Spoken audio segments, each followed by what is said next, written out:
Hey, what's up, you NHL, NBA sports fans, NHL Network fans, all of you. Sorry about that. We had a little disruption in the audio. We're going to see if we can get Tim Grover going again here momentarily. Appreciate you tuning in. Thanks for tuning in. We had a little audio issue. Not sure as to why he couldn't hear me that well, but give me 1 sec, please. And we'll see if we can get him uploaded back on the stream, okay? Give us 1 second. 1 second, everybody. We're going to see if we can get him back on the stream. So give us 1 sec. If we can't, we're going to effort to get him back in here momentarily. Hey, TG, if you're on there, Tim, if you're on there, yeah, give me 1 sec. 1 second. All right, everyone. We should be back up and running here in 1 second. Just says that we're connecting here. Yeah, you were on there. All right, you good? I'm good. All right, perfect, man. You just got to spin your camera around so it's on selfie mode and not on kitchen mode. Once you just, yeah, there we go. All right. All right, cool. It's all good. It's all, so we were saying, so you were telling me though, and I was asking you really about that upbringing. So how the upbringing helped. You grew up in a medical family. You know, you'd seen your dad at work. You know what your parents were doing. You put in the work. You got your master's in kinesiology. You were training a lot of other everyday folks, everyday civilian folks, and you were ready. You have to be. You know, listen, here's the thing. I firmly believe everybody in life, you're going to get one opportunity at greatness, at something that you want to do. Most people aren't prepared for when that opportunity comes. All right. True. I firmly believe that. All right. Everyone has that chance. And a lot of times you don't even notice it, or you run from it because, you know, like you said earlier, you have fear, you have doubt, you have all those things. You're supposed to have fear. You're supposed to have doubt. You're supposed to be unsure of yourself. That's what keeps motivating yourself. That's what keeps you relentless to continue to grow, continue to get to that next level. All those things. If the thing that you're reaching for, and you have 100% confidence in it, you haven't done enough work in it. You haven't put enough time in it. Your goals and dreams are supposed to be so big that they scare you. And if they don't scare you, they're not big enough. They are not big enough. That's so true. Take us through what it's like, because we want to bring the fans inside where they can't get to. And that's one thing that I'm big on, because I've heard you say this before, and I say this on TV. It's not the fact that it happened. It's the how and why that it happened. So the end product is just the performance. It's 60 points by MJ. God bless the late Kobe. We'll get to that momentarily. Or DWade, or it's Jordan Binnington last year for the St. Louis Blues, their goalie, on the road in Boston, Game 7, helping deliver them their first Stanley Cup in 50 years for the St. Louis Blues. But inside of that, what's the mentality like? And people look at Michael as an example, the great, you know, the GOAT. People look at Jordan, but take us inside the mentality, deeper inside the mentality that makes him him, that makes Mario Lemieux Mario, Wayne Gretzky, Roger Federer, Serena Williams, the late Kobe Bryant, DWade, Sidney Crosby. Take us inside what makes them great from a mentality standpoint. The one thing that nobody talks about with these individuals is they limit their choices. Too many times people have too many choices and they can't make a decision. True.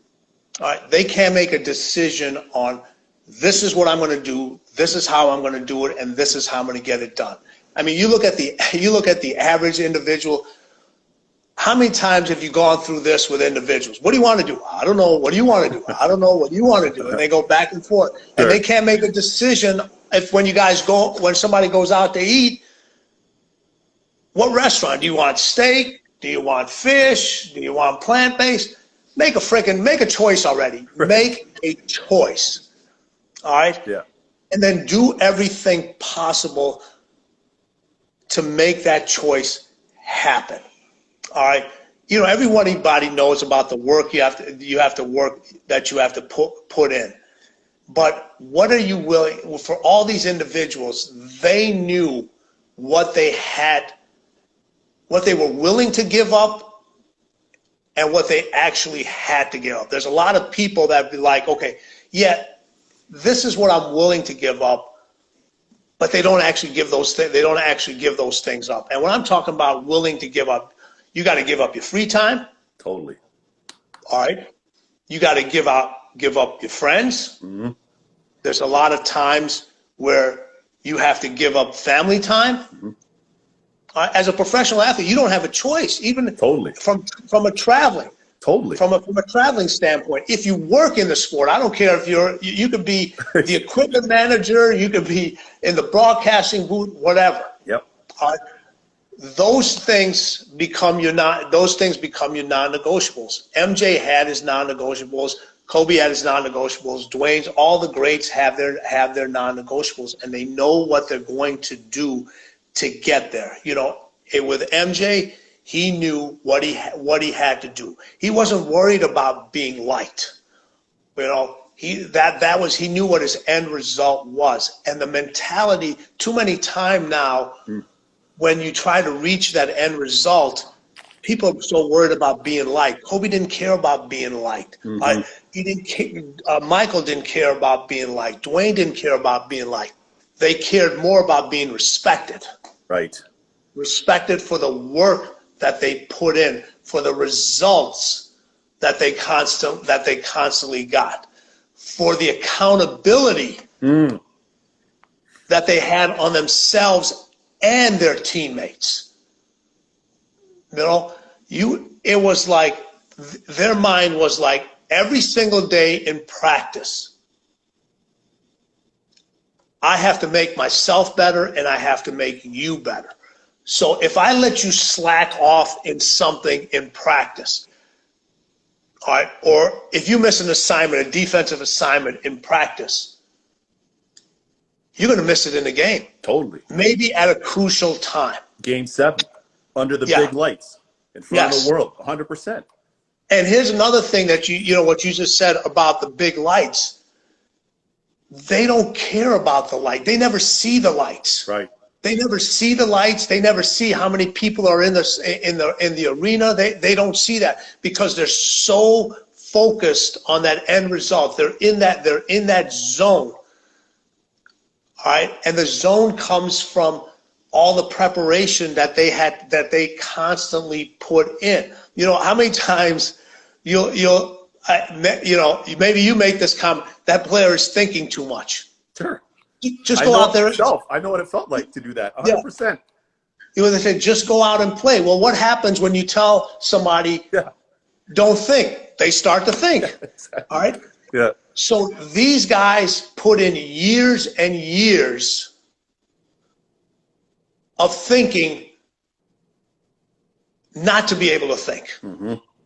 Mm-hmm.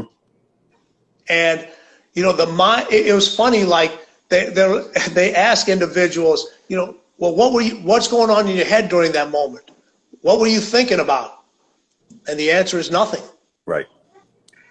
Because for the greats, thinking is a distraction. Because in that moment, if you're thinking, you're not in that moment. How did you help them get there? How do you help them get there? Because every player has her or his or their own process to getting there. But how do you help them get there? Because everybody saw and sees to this day, wow, we see Jordan, we see the ability to jump, the ability to shoot, this person's ability to pitch, to Sidney Crosby going in on a breakaway, Merrill Lemieux going in on a breakaway back in the day. But how do you help them develop that mental toolbox, so to speak, so that they can get there and access that so they're always ready? So what they do is they don't care whether the moment is going to be successful or it's going to be unsuccessful. They're not worried about making the shot or missing the shot, not making it. All right, missing the shot. Sorry, they don't care. They don't care about that. they're known that they put in all the time, all the effort, all the physical and mental preparation in for that moment. You know, Michael's got the big commercial. You know, he's missed this many shots. Right. That's why he succeeds. I remember. That's why he's successful. People they think about the what if, all right? And these individuals, there is no what if. They control the narrative, all right? If they get the end result, great. If they don't get the end result, they have the shortest memories. And that's what I try. That's one of the crucial things I work with these guys. Forget it. Let's move on. Forget it. This is what we did. Don't contemplate. Don't do it. So they have to have the shortest memories. And here's the other thing. Don't over prepare. Don't over prepare, because when you over prepare for a situation, you lose your natural instincts in order to do what you're supposed to do. So you have to know that fine line about when I'm ready. I'm ready to go. You know, it's just like individuals like Michael very rarely took, when he got to the arena before on game day, he very rarely took shots. You know, he came out when the team came out. That's when he took his shots. He didn't come out earlier to get, you know, every now and then he did, but very, very rarely did he do that. And he'd always say, I practice so hard to make the games easy. All right. So, you know, the things that it's about, a lot of it is about clarity. You know, it's about not bringing other issues that are going on in your life, with your family, with your friends. Don't bring them with you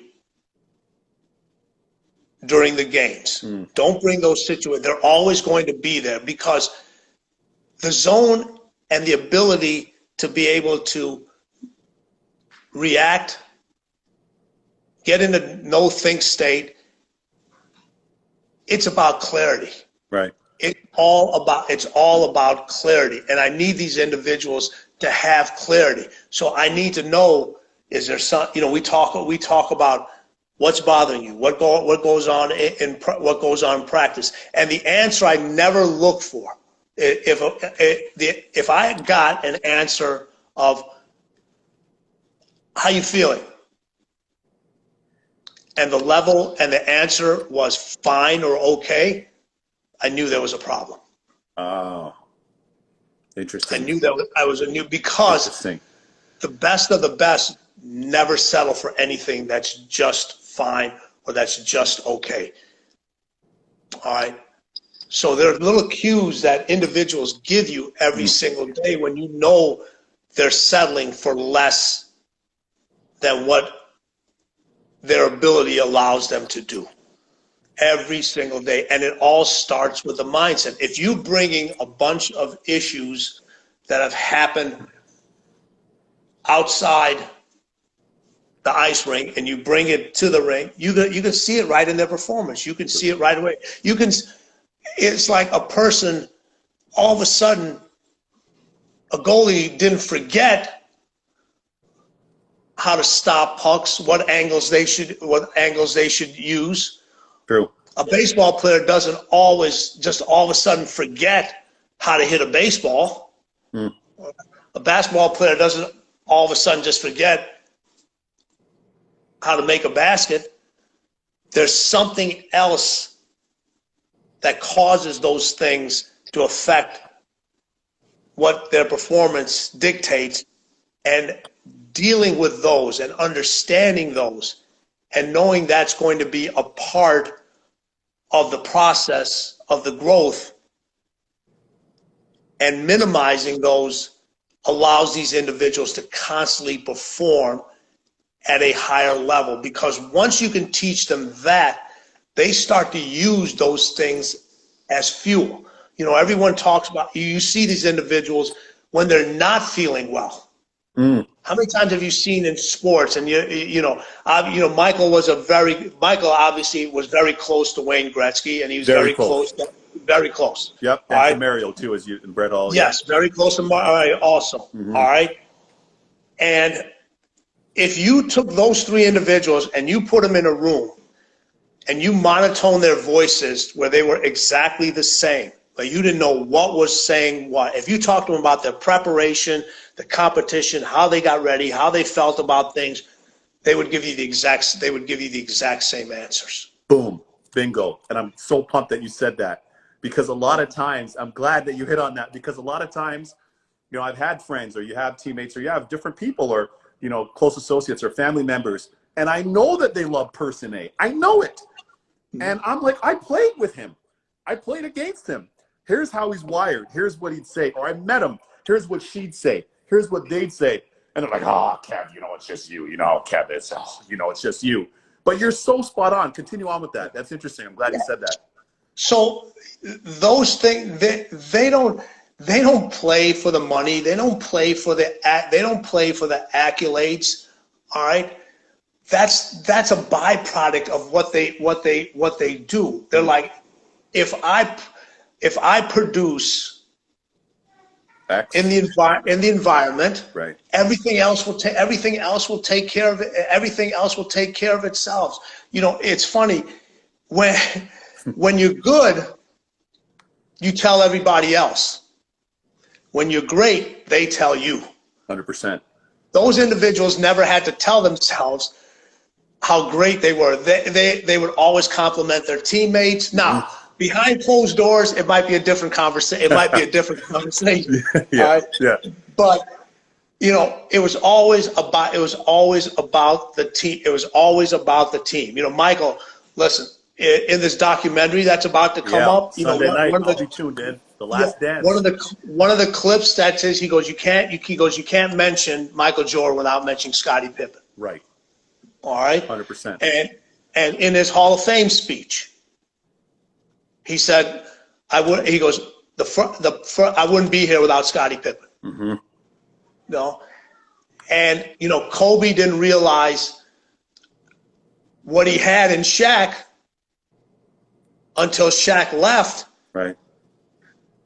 And they brought in another center who I'm not going to name. Understood. I know exactly. Yeah. Okay. Yeah. So there's things but these individuals, they elevate themselves and they want everybody else to elevate with them. They're not going to, from a mental standpoint, from a physical standpoint, they're not going to come down to your level. You may not be as talented as they are, but they want you to bring every little bit of talent that you have, because they know at some point you're going to be called upon, and I'm going to need you to make that pass, hit that shot, play defense, whatever it may be.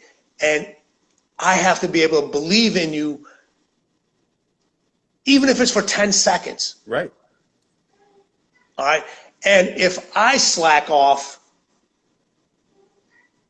that gives, then in their mind, they're like, it gives that person the right to slack off. So if they never see me take a play off, they never see me take a practice off, they never see me take a play off, then when I tell them, this is what you're doing, not only am I telling them, I'm showing you, listen, I don't do it. Right. And it's so hard for an individual. Just think about how exhausted you are after taking an extremely, going back to college or high school and an entrance exam, how physically exhausted you were. And all you were doing was thinking. You were analyzing, you were writing, you were writing notes, how tired you were after that exam.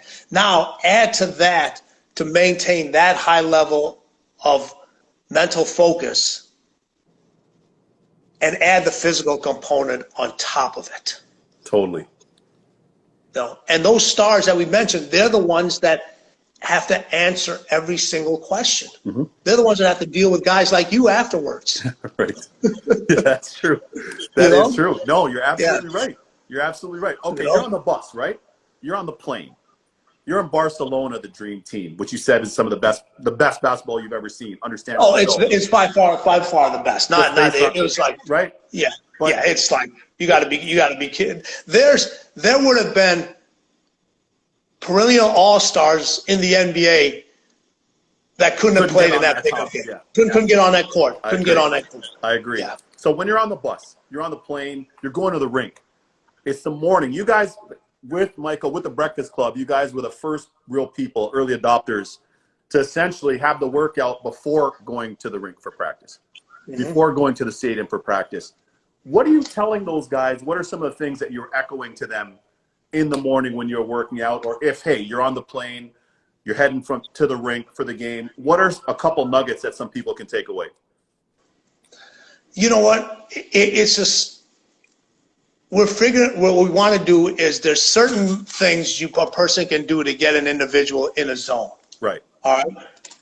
That's what we want. There's certain individuals, there's certain things you can do.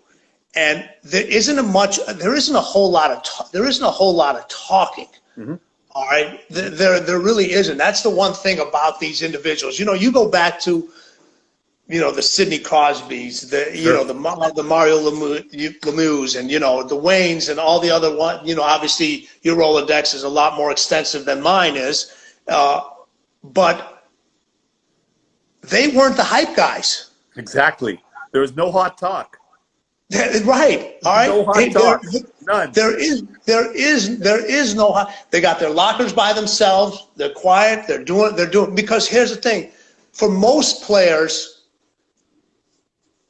the preparation starts when they get on the bus or when they get to the arena or when they get to the stadium, whatever they're getting. These individuals, as soon as they wake up in the morning, it starts then. Right. Everything they do during that day is to get them ready for that moment. Everything. 100%. 100%. Everything. So there is. So if I have to say something to them during the game, during the bus ride, I didn't do my job. Love it. I didn't do my job, because here's the thing.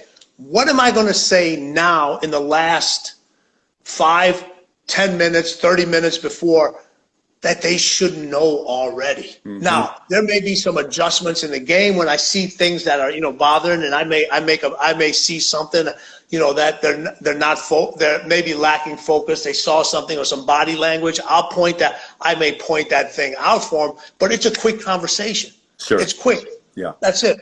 Well, hey, I noticed something, make them aware of it. And majority of the time, even before I say it, they already know. Right.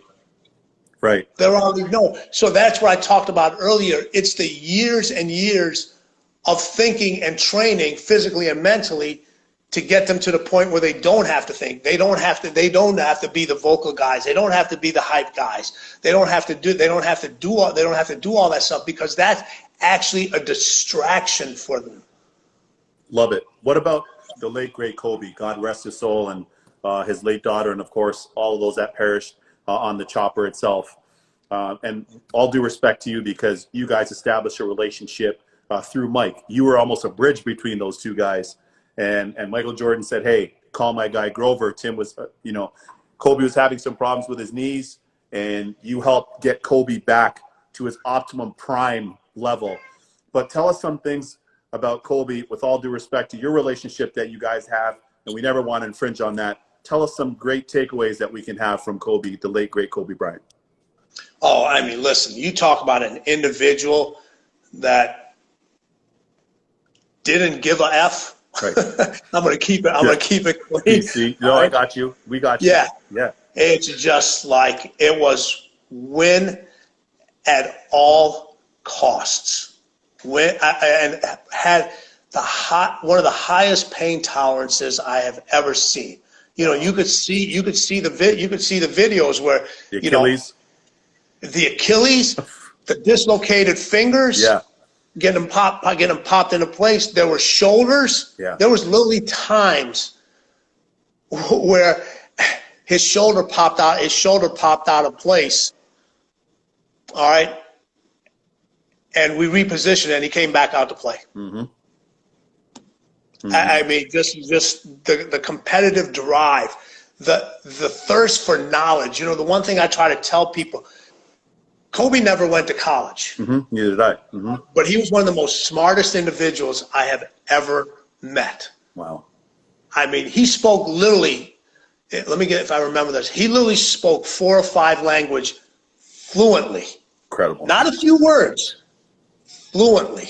You know, when it was a crazy thing, when they signed Pau Gasol, Right. they would communicate in Spanish. Mm-hmm. So the opponent team wouldn't know what they were talking about. Mm-hmm. That's cool. But just, little you know, competitive advantage built inside. just That's the great. competitive, always thinking about the competitive advantage. Love that. Always thinking about the competitive advantage. Always. What about the late text sometimes? You said you get text from them. Sometimes you get a text. Like I know for a fact, Sidney Crosby's doing that when Rick Tocchet, who now coaches the Arizona Coyotes, who's tuned into the show right now, when Toc was an assistant coach, and Toc played 1,200-plus games in the league and won a Stanley Cup with Mario in Pittsburgh. But as a head coach now, but as an assistant in Pittsburgh, Sid would text him at all times of the night and say, hey, listen, hey, Toc, I saw this on this power play. Chicago, Jonathan Toews, Patrick Kane are doing this with the Hawks. Let's check this out type thing. What about Kobe and the late text, and then sometimes that turning into a workout with you guys? All the time. That's it. You can never turn your phone off. You can never turn your phone off. If you didn't respond within a couple of minutes, all right, you were gonna get fired. you were gonna get fired. You had to be, and that's one of the things that, you know, greatness sleeps. Unstoppable never rests. Well said. Yeah. It never rests. Well said. So these individuals they wanted to go beyond greatness. They wanted to go beyond greatness. All right. So, I mean, listen, when I'm talking about sleep, they got their rest. They recovered when they needed to, but the mind was all, when they thought of something, you know, just what you said, they needed to know an answer or a plan of how to put into play right away. Right away. Like Kobe would say, hey, listen, let's go up and get, you know, I know tomorrow this is who I'm going against. You know, this is the area of the shot I'm going to get majority of my shots on. Let's go out there. Let's go work. Let's go literally work. Not on the whole basketball court. Let's work in this little 3-foot box, because this is where tomorrow's game could possibly be won or lost. Or this is where today. It's going to come down to that space. Yes, it's going to come down. It's going to come down to that. Not, you know, people talk about it's going to come down to that play. What is a play about? A play is about getting to that space, getting to that certain. You know, everyone say if I can get to my spot, that's what plays are about. They're about getting players to that spot. All right, these guys already know the spots. And they're like, this is where it is. So let me go ahead. It's kind of bothering me a little bit today. So let me go ahead and let's go on and work about it. Or, hey, what are the tendencies of what are the tendencies of this guy? Have you noticed something about him? Yeah, you know what? I watched a couple of games from 3 games ago. These are the things. He didn't seem quite focused. Let me do a little work on this. Every single advantage I could give these individuals, they wanted. They wanted to know all the strengths, all the weaknesses of everybody. And like I said, those things don't sleep. 2 last questions for you. Championship culture is one, and then we're going to get a takeaway at the end with our last question. But championship culture inside the Bulls, it transcended time, it transcended cultures, it transcended geography, you name it. Inside that culture, inside the Lakers, the exact same thing. And of course, with DWade and the great Pat Riley down in South Florida. Mm-hmm. 2 keys to those 3 cultures that you saw that made them great and that made them eternal in terms of greatness. Everyone got treated the same, whether you're the superstar player or you were the intern on the video person that just came in. Everybody was held accountable to the same standards. Because it's funny, when you start winning, Mm-hmm. a lot of coaches, a lot of individuals start giving you a little bit of slack. They're like, okay, you know what? That's our best player, or they're okay. Yeah, they missed an assignment. We're not going to say anything. If it's not these cultures, if it's not acceptable when you're losing, it's not acceptable when you're winning. So Well it's said. just like that's it. So it's all. Everyone else is held to the same standard. All right. And the other thing is all these individuals, all right, from the management all the way down, they have that competitive fire already built in. Totally. It's already built in. They don't need external motivation, because if you're looking for external motivation, all right, that means there's something missing inside of you. Now, we can adjust how high that flame burns and how hot it burns, but nobody from the outside should have that ability to turn that fire on and off in you. TG, right now we're going through this global pandemic that is COVID-19. And I've seen Mohamed Sanu, Jordan Binnington, Rick Tocchet. There's so many different players, pro athletes that are on this stream. But we also have other people that are heroes, healthcare workers. We have front office personnel. We have crossing guards. We have a lot of different people, restaurant entrepreneurs that are on this stream. And just for every one of us as citizens in general, not only here in the US or back in Canada, but literally globally right now, what are a couple nuggets that you can give to people to carry forward so that they can get through this? But once we get through this, individually and collectively, more importantly, how they can take his or her or their profession to the next level, game to the next level, home to the next level, career to the next level. Because you're a top-end, world-class keynote speaker, and you and Sherry are hired by the top of companies around the world. And you're flying to go and speak to a lot of these people, be it with Grant Cardone, be it with the folks at DWade, GE, all the top companies. These people can't hire you enough. What can you leave with a lot of our great viewers that we have on this stream right here, that they can help take themselves, not only get through this, but to elevate and take it to the next level? Well, the first thing, I want to say thank you to everyone. Listen, we talk about cleaners in the book. Mm-hmm. Those individuals are cleaners. And I try to tell people that cleaner mentality has nothing to do with how much money you make. Totally. That's a byproduct. Mm-hmm. All right. It's that feeling that you get inside from doing what you do better than anybody else. Totally. And this is the time where all those people that are on the front lines, they're performing their jobs better than anybody else. And that is the definition of relentless. The takeaway from during this time is certain things have stopped. Certain things you can't do now. All right. This is a great time if you're in your household. All right. Everyone has a to-do list. Mm. If you can't make headway onto that to-do list, it's never going to get done. It's never going to get done. So if there are projects that you've been fearful of, if there are phone calls that you want to make, if there's something you want to learn to make your skill set better, to make you more attractive to companies out there, to figure out how to separate yourself from individuals. The people that figure those things out now are the ones that are going to come out ahead. Listen, no one can take this lightly. This has affected everyone. Mm-hmm. There's not a single person this has not affected. All right. You've gone through things before. You're going to go through things later on. What did you learn from this?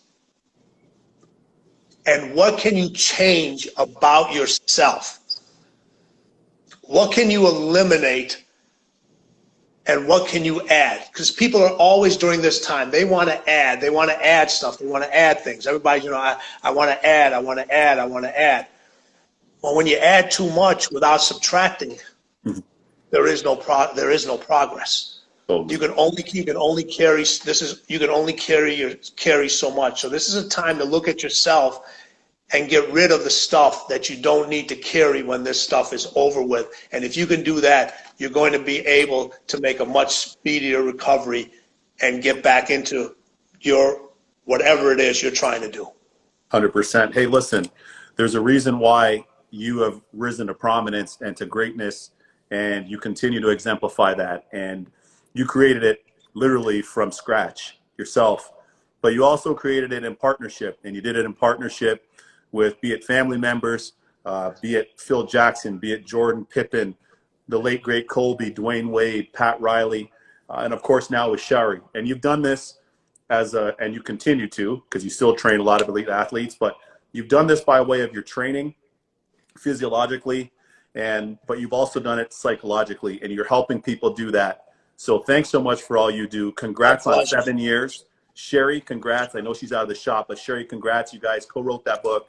Over 500,000 copies sold, and I'm sure you're well on your way to 1 million plus. I know a lot of different players that I talk to and coaches and people. We love the book. We love the book. I won't say who, out of respect for some of those relationships, as you do. Sure. But even today, Weeksy, I've got that book. I read it from front to back. I read it all the time. I got it with me all the time.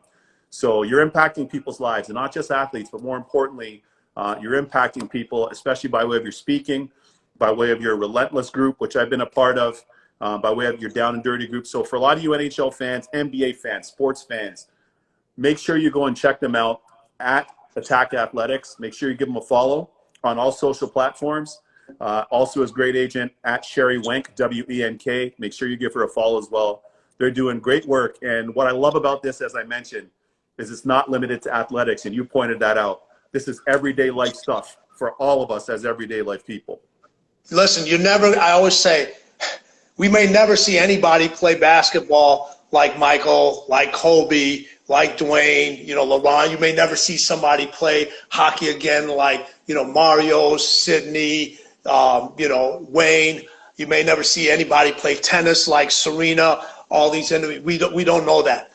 But the mindset of these individuals can be applied to everything you do. This is about the mindset, not about the skill set. That's where everything starts. When you started your career in hockey, it started with the mindset. When you started your career in broadcasting, it started with the mindset. Everything starts with the mindset, and the other things follow.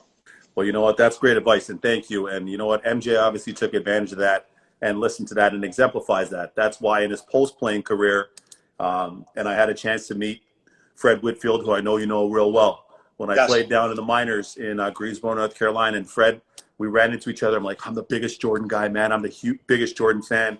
And Fred told me, Weeksy, listen, man, we're setting up Michael so he's better after he's done shooting the basketball than he is while he is. And Jordan's worth $2 billion right now. He's built this brand and is a global icon and will always be that. Kobe was well on his way to doing that in his second phase as well. So TG, thanks so much, man. We're going to do this again. Appreciate you and Shari. Appreciate your time. You sports fans out there, our great NHL fans, hope you got a lot out of this. NBA fans, a lot of our fans, even back in Canada, that are Raptors fans, when they were pulling down the hoops when we were playing outdoor ball back home in Toronto. They would take the hoops down in non-school hours, literally, to Kawhi and that team winning the NBA championship. That's just a testament of their commitment to excellence. And Kobe, the late, great Kobe, mentored Kawhi as well. So thanks so much, TG. Blessings to you. We'll talk offline. Sherry, thanks to you as well. Thank you. Thanks a million, okay? Relentless never stops. It knows no gender. It knows no race. It knows no color. Love it. And neither do you, and neither do we. God bless, man. One love. Thank you so much. It's my pleasure. I'm going to click your X.